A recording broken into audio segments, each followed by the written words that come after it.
Hey guys, what's up? It's Benny and Don. Welcome back to the channel. Today we're going to be doing a paddle review. This is a South Korean pickleball company. It's called Pickle Poppers, and this is the Poppin' Treasure, 16 millimeter, standard elongated.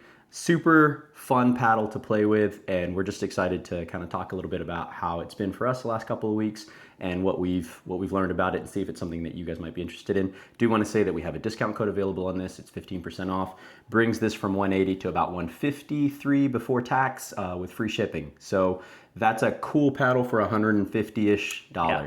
I can't wait to give you guys the full breakdown what we experienced with this paddle so far. Aesthetically, it's a fun looking paddle. I'm getting a lot of like anime, cartoon vibes from it. So, I mean, if you just did a quick glance, you think this is like a kid paddle or some sort, but it is a real deal. No lie on that one. This is a great paddle.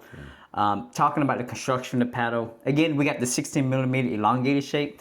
It comes in a dual foam core, and the main foam it consists of is the MPPE foam.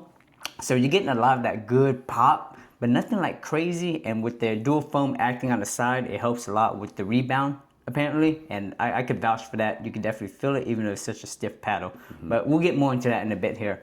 Like Benny was saying, it's $153 with our discount code. Pretty basic T700 carbon fiber surface. What makes them getting into this full foam market is now they're releasing their EVERGRIT, and it's supposed to be the long-lasting grit here. And I think this company truly stands by their product. If you go into the website, they'll replace up to 2 paddles in a year warranty there for you. So that's huge. Kudos to them. All right, well, let's do performance then. Okay, yeah, we can dive straight into performance. And you know, for a pickle popper, Poppin' Treasure, the name tells you a lot. It's kind of like, what is this? You expect it to be poppy, right? So we'll start off with pop. Yeah. What do you think on it? Yeah, poppy. It's stiff. This is a stiff paddle, which I think is very neat depending on your level of aggression, your level of play. But I think that, yeah, it's poppy. Yeah. 7, 8, 9. It's not soft. It's stiff. Not at all. It's a very stiff paddle. I mean, for weighing only 8 ounces coming out of the box, you'd be surprised how fast you can swing this and how much pop it has. You know, sometimes I was like, whoa, is this a brand new boomstick again all over? I get that feel from that boomstick vibe for sure. Just right out of the box with this thing. There's plenty of pop on this paddle, but as far as like when it comes to power, what would you compare it to? It reminded me a little bit of Loco Power. I felt like it was a nice, solid, again, stable power. I didn't feel like there was any areas that were less powerful. The surface of it played well. Power to me was up there. Yeah, I agree with Benny there. I mean, the power, you're right on the cusp of like being almost local tier power paddle. And you're not far from being a boomstick. So it's a very poppy, powerful paddle there. Easy to control compared to the boomstick, though. I didn't feel like the power was less than the boomstick. It was just, maybe our boomstick's a little worn too. I mean, that thing's been broken in. We've been playing with that for 6 months probably. So there was a little bit of that cushion to the boomstick, this stiffness you didn't feel. It is right on the cusp being a top tier power paddle in regards to that. And I think where this paddle shines the most is going to be the control. I mean, I felt like this thing had control throughout the whole surface. The top, the bottom, the throat. It felt great. It almost reminds me of the sweet spot of the boomstick. You just can't miss with it.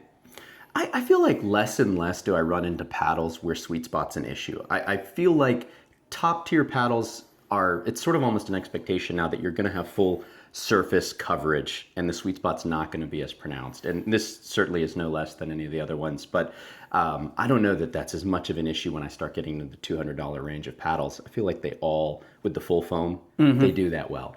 Yeah, I mean, for the price range, again, $153, this is a big surface area. I mean, you're comparing this to like a surface, sweet spot surface of like a boomstick. You know, you're getting into the 300 plus range. So for half that price, it kind of blows my mind. It's amazing in that regards.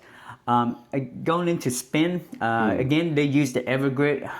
Only time will tell. You know, we definitely would love to play more pickleball and really give you guys the fine print of how many hours we put in. Roughly, we put in about 2 weeks on this paddle so far, and I barely noticed it diminish. The spin is still there, so the EVERGRIT's already kind of exceeded my expectations already. And I think that when we say grit, a lot of times people think that automatically assumes like some sort of like special spin. And I want you to clarify, like the grit on this, the EVERGRIT, it's not that it's a gritty paddle. I wouldn't say this is a super high spin paddle that you could generate a ton with. Also, being so stiff, there's less dwell time. So I wouldn't call this a high spin paddle, but the EVERGRIT is about maintaining the durability of the surface. And that's what, again, with 2 paddle warranties per purchase, that to me is, I mean, they stand by their product. Their mouth is. Yeah, for sure.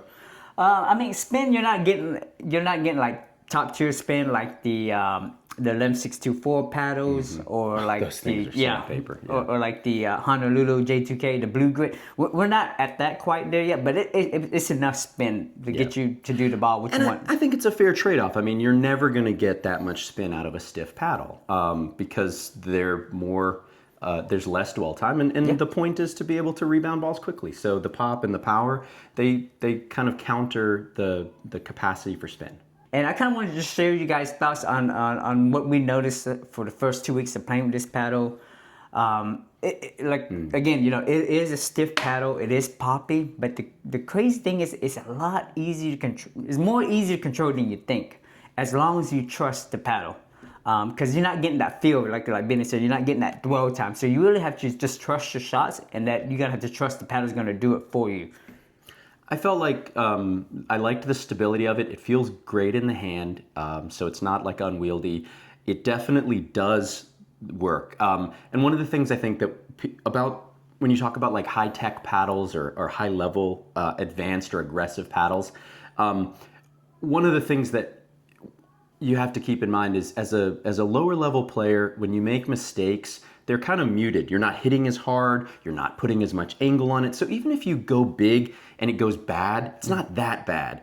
And when you get to these more advanced level paddles, those mistakes are amplified. So you start driving shots and they go long because the paddle does a lot for you. So the acclimation time, like getting used to this paddle, I didn't think it was very long. It maybe took a couple of games and you're like, oh, I don't have to do as much. Let me just let the paddle do more of the work.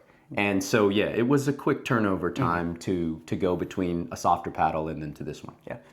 About what level would you recommend this This is a 4.0 paddle to me. 4.0 paddle? Yeah. Yeah, you think so? I think so. I think it's a 4.0 paddle. I mean, I would say this paddle is along the lines, if you're sitting at a 3.5 and you're kind of wanting a taste of what a power paddle is without spending the big budget like a boomstick, this is a good introductory paddle. I mean, it's not as unforgiving like a boomstick. You still get plenty of control, plenty of sweet spot. At again, $153. That's a great introductory power paddle price. And I don't want to make this about the boomstick because it's an amazing paddle. It is. It's a great paddle on every front. But it is still kind of amazing to me that people will spend $350 when there are so many paddles that will kind of give you almost the same benefits without spending that kind of a price tag. And this is one of those ones to me for sure. I don't want to take away, from Selkirk, again, for $300+, they are the top tier power paddle. Like that's what everyone refers to when it comes to a power paddle, is that boomstick. Yeah. If you guys don't know, Selkirk did release their OMNI, which is supposed to be like a little more toned down version of the boomstick. What's the price tag? It's still $300+ paddle. But I honestly think this Pop and Treasure kind of snuck in where the OMNI should have been. The OMNI is supposed to be more of a toned down, a little bit more forgiving power paddle compared to the boomstick. But this guy sneaks right in where the OMNI loses a lot of its sweet spot, because I don't know what happened when they came out with the OMNI, but the sweet spot is very small compared to the original boomstick. And the power is not quite, I mean, it's pretty muted when I got a chance to play with it. So I think Pop and Treasure kind of snuck in there where it's truly like maybe a tone smidge down from the boomstick with still plenty of control and a sweet spot on it for half the price. Yeah, no, I thought it played great and I thought it felt great. So hey, glad you guys watched the review there. If you made it this far, again, check out the coupon code. We'll leave it down below. It helps support the channel, helps save you guys some money there. Leave a comment down below if you guys played with it, see what you guys think of this paddle. We always like to hear the feedback there. So thanks again for watching, guys. Thanks, guys.